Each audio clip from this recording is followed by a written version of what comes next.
કહેવાતી શિસ્તબદ્ધ પાર્ટી ભાજપના નેતાઓ હું મોટો તું નાનો આજ કરવામાંથી ક્યાંક ને ક્યાંક ઊંચા નથી આવતા અને તેમનું જ પરિણામ ભાજપે હરેક ચૂંટણીમાં ભોગવવું પડે છે અને આમનું જીવતું જાગતું ઉદાહરણ છે લોકસભાની ચૂંટણી કે જેમાં કોંગ્રેસ જીતી ગઈ। બનાસકાંઠાની અંદર જ્ઞાનીબેનનો જે જીત થયો એ એક દાખલો બતાવે છે કે ભાજપમાં જે આંતરિક ડખો છે એ ક્યાંક ને ક્યાંક ચરમસીમાએ છે અને જે આંતરિક ડખાને લીધે કોંગ્રેસ છે કે વિપક્ષ છે તે હંમેશા ફાવી જાય છે। નમસ્કાર, નિર્ભય ન્યૂઝ સાથે હું છું રિદ્ધિ।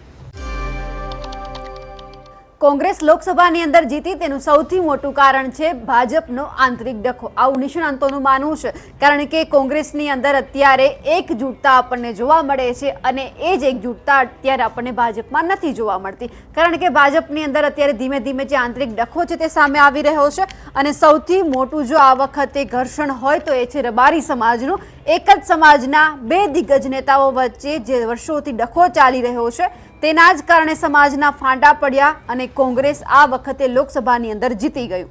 રબારી સમાજના બે દિગ્ગજ નેતા ગોવા દેસાઈ અને માવજી દેસાઈ વચ્ચેનો ડખો હવે ખુલીને બહાર આવ્યો છે। પોતાને ભાજપના નેતા ગણતા માવજી દેસાઈને તો ભાજપે સસ્પેન્ડ કર્યા છે, એટલે માત્ર સમર્થક છે। ભલે માવજી દેસાઈ અપક્ષમાં રહી ચૂંટણી લડી હોય અને જીત મેળવી હોય, પરંતુ તેમ છતાં તે પોતાને હજુ પણ એવું માની રહ્યા છે કે હું મોટો છું અને તેમની સાથે સાથે આ વખતે તેઓ ગમે ત્યારે ભાજપની કોઈ પણ બેઠક હોય તેઓ સમર્થક તરીકે ત્યાં પહોંચી જાય છે, ભલે ભાજપ તેને ન બોલાવતું હોય। માવજી દેસાઈએ બનાસકાંઠાના કદાવર નેતા શંકર ચૌધરીને તો એ જ બતાવી દીધું છે કે હું પણ નાનો નથી, હું પણ તમારા વગર ચૂંટણી લડી શકું છું અને જીતી શકું છું। પણ અત્યારે તો ગોવા રબારી અને માવજી દેસાઈનો જંગ ચરમસીમાએ પહોંચ્યો છે। ગોવા દેસાઈએ ડીસાના માર્કેટિંગ યાર્ડમાં જે શક્તિ પ્રદર્શન કર્યું તે સાબિત કરે છે કે સમાજના મોટાભાગના સમાજના આગેવાનો તેના સમર્થનમાં છે। ત્યારે સવાલ એ છે કે આ રાજકીય લડતમાં ભાજપ સંગઠન શું કરે છે। ડીસા માર્કેટ યાર્ડની બેઠક હતી અને તેમાં માવજી દેસાઈ તેના 15 સભ્યો સાથે ગેરહાજર હતા, જેને લઈને વિવાદ વધુ વકર્યો છે। માવજી દેસાઈનું ગ્રુપ માને છે કે તે બહુમતીમાં છે અને ગોવા દેસાઈનું ગ્રુપ માને છે કે તે લઘુમતીમાં છે। પણ દેખીતી વાત છે કે માવજી દેસાઈ પાસે જૂજ સભ્યો છે, જ્યારે ગોવા દેસાઈ સાથે શંકર ચૌધરી સહિત ભાજપ સંગઠન છે। ગોવા રબારી અને માવજી દેસાઈ વચ્ચે વર્ષોથી આ લડાઈ ચાલે છે।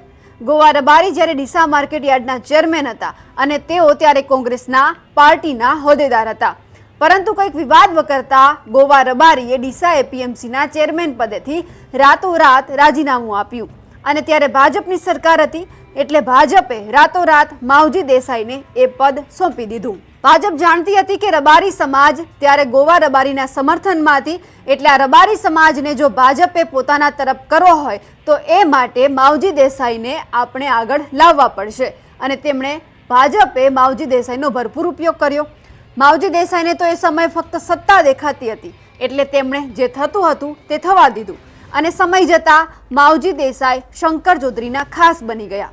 જ્યારે શંકર ચૌધરી વાવના ધારાસભ્ય હતા ત્યારે બનાસના ચેરમેનની ચૂંટણી આવી અને બનાસ ડેરીના મોટાભાગના સભ્યો રબારી હતા, એટલે સ્વાભાવિક છે શંકર ચૌધરી માવજી દેસાઈનો ભરપૂર ઉપયોગ કરવાના છે અને બન્યું પણ એવું। રબારી સભ્યોને શંકર ચૌધરીની તરફેણમાં રહેવા માટે માવજી દેસાઈને કહેવામાં આવ્યું અને શંકર ચૌધરી જીતી પણ ગયા અને શંકર ચૌધરીએ માવજી દેસાઈને બનાસના વાઇસ ચેરમેન પણ બનાવી દીધા અને ભાજપે તે પછીની ચૂંટણીમાં માવજી દેસાઈને ધાનેરા બેઠક પરથી વિધાનસભાની ટિકિટ આપી, પરંતુ તે જીતી ન શક્યા। એ સમયે શંકર ચૌધરી અને માવજી દેસાઈનો સુવર્ણકાળ ચાલતો હતો। આ બંનેની જોડીએ તહેલકો મચાવ્યો હતો, પરંતુ કહેવાય છે ને કે રાજનીતિનો ચસ્કો લાગ્યો, જો તમે ખુદને જ સર્વશ્રેષ્ઠ માનવા લાગો ત્યારે તમારી પડતી શરૂ થાય અને બન્યું પણ એવું જ। બનાસ ડેરીની બીજી ટર્મની ચૂંટણી આવી અને માવજી દેસાઈને થયું કે સમાજ મારી સાથે છે, હું પણ એક મોટો રાજનેતા છું, બનાસના ચેરમેન બનવાના મારામાં બધા ગુણો છે, એટલે તેમણે શંકર ચૌધરીની સામે બાથ ભીડી અને તેઓની સામે ઊભા રહી ગયા ચેરમેન બનવા માટે। પણ એ નહોતા જાણતા કે શંકર ચૌધરી છે તે રાજનીતિના બનાસકાંઠાની અંદર ચાણક્ય કહેવાય છે અને તેમણે જ્યાં બાથ ભીડી છે એ ખોટી જગ્યા છે, એટલે તેમણે શંકર ચૌધરીને સામે ઊભા રહી ગયા, પરંતુ તેઓ માવજી દેસાઈ હારી ગયા અને શંકર ચૌધરી બીજી વખત બનાસ ડેરીના ચેરમેન બની ગયા। પરંતુ આ વખતે શંકર ચૌધરીએ વિચારી લીધું હતું કે હવે માવજી દેસાઈને ટિકિટ નથી આપવાની, એટલે કે એટલે કે ફરી એક વખત વિધાનસભાની ચૂંટણી આવી અને આ વખતે તેમણે ધાનેરા બેઠક પરથી માવજી દેસાઈને ટિકિટ ન આપી, પરંતુ માવજી દેસાઈએ તેમનો ફાયદો ઉઠાવ્યો અને તેમણે આ વખતે ખાસ કરીને અપક્ષ તરીકે ચૂંટણી લડવાનું નક્કી કર્યું. અને આ વખતે આપણે જોયું 2022માં વિધાનસભાની ચૂંટણીમાં માવજી દેસાઈ જીતી પણ ગયા અને તેમણે ભાજપને સમર્થન પણ આપ્યું. પણ ભાજપે એ વિચાર્યું હતું કે માવજી દેસાઈએ જે બળવો કર્યો હતો બનાસની જે ડેરીની ચૂંટણી છે તેમને લઈને, એટલે તેમને આ વખતે ભાજપમાંથી ધાનેરાની ટિકિટ નથી આપવાની ને ટિકિટ આપી પણ નહીં. પરંતુ માવજી દેસાઈએ સાબિત કરીને બતાવ્યું કે મને કોઈ ટિકિટ આપે કે ના આપે, પરંતુ મારો સમાજ મારી સાથે છે અને હું આ વખતે જીતી જવાનો છું. અને તેઓ 2022ની વિધાનસભાની ચૂંટણીમાં ધાનેરામાંથી જીતી પણ ગયા અને તેમણે પછી ભાજપને સમર્થન આપી દીધું. પરંતુ ભાજપે તો તેમને 6 વર્ષ માટે સસ્પેન્ડ કરી દીધા હતા. પરંતુ તેમ છતાં માવજી દેસાઈ કોઈ પણ ભાજપની કેમ બેઠક ના હોય સમર્થક તરીકે ત્યાં પહોંચી જાય છે, પણ તેમને આમંત્રણ તો નથી જ આપવામાં આવતું. એટલે ક્યાંક ને ક્યાંક એવું કહેવાય છે કે શંકર ચૌધરી અને માવજી દેસાઈનો જે સુવર્ણકાળ ચાલુ હતો તેમાં માવજી દેસાઈએ પોતાને સૌથી મોટો માનવાની ભૂલ કરી અને શંકર ચૌધરીની સામે બાત ભીડી દીધી. કારણ કે શંકર ચૌધરી તો બનાસકાંઠાની અંદર એક કદાવર નેતા કહેવાય છે અને તેમને હરાવવા માટે એમણે થિયરી અપનાવી, દરેક પ્રયત્ન કર્યા, તેમ છતાં તે ન ફાવી શક્યા. એટલે હવે જ્યારે ભાજપ એક વખત આ બનાસકાંઠામાં હાર્યું છે તેમનું મુખ્ય કારણ જો કોઈ હોય તો સમાજનો આંતરિક ડખો છે. માવજી દેસાઈ અને ગોવા દેસાઈ વચ્ચે જે વર્ષોથી જ્યાં ઝઘડો ચાલી રહ્યો છે તેમને લઈને આ વખતે ક્યાંક ને ક્યાંક ભાજપને ભોગવવાનો વારો આવ્યું છે. હવે એ જોવાનું છે કે આ વખતે જે ડખો ચાલી રહ્યો છે તેમને લઈને ગોવા દેસાઈ અત્યારે શું કહી રહ્યા છે. નમસ્કાર. આજે ખાસ કરી તો સમાજને મળાયું નહોતું ચૂંટણી પછી, એટલે સમાજને બધાને બોલાયા હતા કે ભાઈ આપણે લોકસભાની ચૂંટણી, હવે આગામી તાલુકા પંચાયત, જિલ્લા પંચાયતનું ઇલેક્શન આવે છે, પેટા ચૂંટણી આવે છે, તો બધે આપણે સાથે રહીને કામ કરવાનું છે. ભારતીય જનતા પાર્ટીને મજબૂત કરવાની છે. અમુક માણસો જે છે એમને ગમે એમ કહીને ભાગલા પડે, પાર્ટીનું કોઈ નુકસાન કરે એવું કોઈ કહે, એ વાતમાં ના આવતા આપણે એક થઈને જે સમર્થન આપ્યું છે, તો ભારતીય જનતા પાર્ટીમાં બધા તમે લોકસભામાં રહ્યા જ છે, પણ કોકના કોક માણસોએ આડાઅવળું વાતાવરણ કર્યું, ઓમ છે તેમ છે, બાકી સારી મદદ કરી છે. અને આગામી ઇલેક્શનોમાં પણ એક રહીને ભારતીય જનતા પાર્ટીને મજબૂત કરો, એ જ બધાને સંદેશ આપવા બોલાયા હતા. અને ખાસ કરીને માર્કેટમાં પણ થોડોક વિવાદ ચાલતો હતો, એ પણ વાત કરી કે ભાઈ મારા માટે ગાડીની કઈ વાત આવી આપના માધ્યમથી, તો ગાડી ઠરાવ કરીને લાવી છે. આપણા પાર્લામેન્ટના ઇલેક્શન પહેલાં ઠરાવ સર્વાનુમતે કર્યો હતો. ચૂંટણી આવી એટલે આપણે રહેવા દીધું કે હવે ચૂંટણી પતી જાય પછી લાવશું. ચૂંટણી પત્યા પછી ગાડી લાવી છે. ગાડીની અંદર આખા ગુજરાતની અંદર એપીએમસીમાં આપણો 6ઠ્ઠો નંબર છે, આખા ગુજરાત એપીએમસીનો દરેક ક્ષેત્રે. છતાં પણ તમે બાજુમાં સિહોરી જો તો ફોર્ચ્યુનર, થરાદ જો તો ફોર્ચ્યુનર, ધોનરા જો તો ફોર્ચ્યુનર, પાલનપુર જો તો ફોર્ચ્યુનર, બીજી ત્રીજી લક્ઝરીઓ ગાડી. અહીંયા પણ મેં કહ્યું હતું ઠરાવમાં તો સારી ગાડી લાવજો, પરંતુ જે ઇનોવા હતી એની એ જ લાવી છે. મારા પહેલાં પણ ઇનોવા હતી, એક બીજી ઠાર ગાડી પણ હતી, 2 ગાડી હતી, એના પહેલાં પણ એ જ હતી. એટલે આ વખતે અમે ઠરાવ કર્યો કે ભાઈ જૂની ગાડીમાં 5-6 વર્ષ થઈ ગયા છે અને ખર્ચો હવે વધારે છે કરવા જઈએ તો એને હરાજીથી વેચી મારવી, આપણે નવી ગાડી લાવી દો. એટલે એના હરાજીનો પ્રોસેસ તૈયાર પડ્યો છે, પણ બધા વરસાદનું વાતાવરણ જોયું એટલે મેં થોડા દાડા પછી જાહેરાત આલો કે જેથી થોડા લોકો આવે લેવાવાળા. આટલો જ પ્રોસેસ, આટલી જ વાત. બીજા નંબરમાં કંઈક શોપિંગનું આપના માધ્યમથી કંઈક આવ્યું છે. શોપિંગની અંદર 2017માં ઠરાવ થયેલો છે કે શોપિંગ ઉતારી જેવું નવું બનાવવું, જે તે. પરંતુ અત્યારે ફરીથી મને સેક્રેટરીએ કહ્યું કે આપણને નગરપાલિકાએ નોટિસ આપી છે ને બધું પડે એમ છે, અને કોઈ પડી ગયું તો નોટિસમાં લખ્યું છે જવાબદારી માર્કેટની.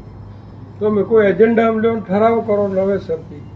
એજન્ડા લઈને ઠરાવ કર્યો કે ભાઈ હાલ પૂરતું જે આપણા કબજામાં ખાલી છે ઉપરનો માલ અને નીચે ભોયરામાં દિવાલો વિવાલો વગેરે છે આપણા કબજામાં છે, એટલું તમે ઉતારી લો, બાકીનો પછી જે હશે એ નવેસરથી આપણે ચર્ચા કરશું, નવેસરથી બોર્ડમાં લઈશું. હાલ પૂરતું આ ઉતારી લો, એટલો જ પ્રશ્ન. અને ઉતારવા માટેનો પણ સેક્રેટરીએ તમામ પ્રોસેસ કર્યો, એનો જે નિયમમાં આવતો હોય પ્રોસેસ કર્યા, ભાવ મંગાયા, જે તે કરીને કાયદેસર આજુની ઉતારવાનું ચાલુ કર્યું. આ બે જ પ્રશ્નો, આ પ્રશ્નો તમારા આગળ આ નિરાકરણ એની અંદર મને લાગે અધિકારીઓનું કોઈક નિવેદન આપી લીધું છે અને ઠરાવની કોપી જોઈએ તો કોપી સેક્રેટરી અધિ લીધું આપશે. સર્વાનુમતે બધું કામ બી કર્યા છે.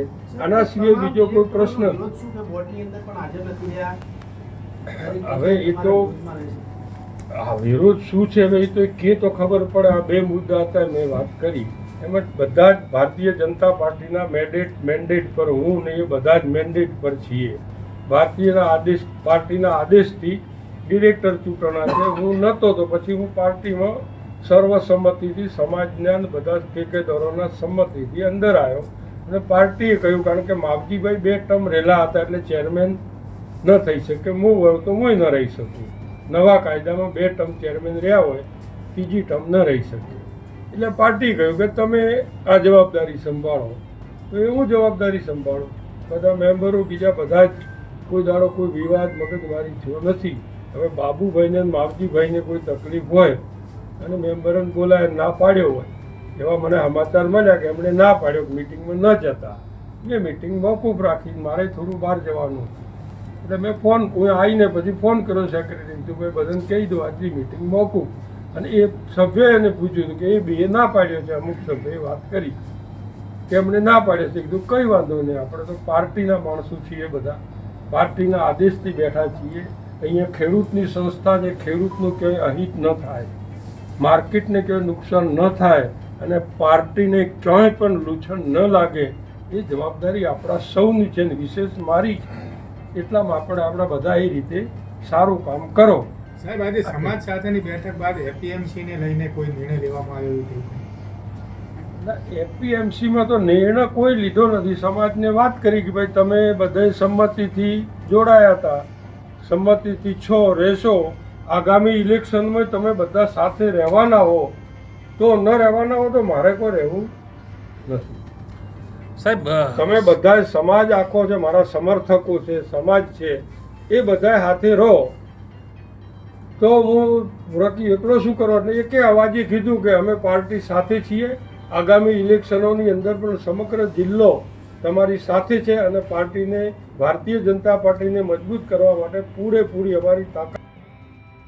ગોવા દેસાઈ અને માવજી દેસાઈ વચ્ચે જે આંતરિક ડખો છે તેમને લઈને હવે ભાજપ શું કરે છે તે તો જોવાનું રહ્યું અને સાથે સાથે આવનારી જે સ્થાનિક સ્વરાજ્યની ચૂંટણી છે તેમને લઈને ભાજપ કેવી તૈયારી કરી રહ્યું છે તે પણ જોવાનું રહ્યું. અમારા અહેવાલ વિશે તમારું શું કહેવું છે કમેન્ટ કરીને ચોક્કસથી જણાવજો. સાથે જ નિર્ભય ન્યૂઝને લાઇક, શેર અને સબસ્ક્રાઇબ કરવાનું ભૂલશો નહીં. નમસ્કાર.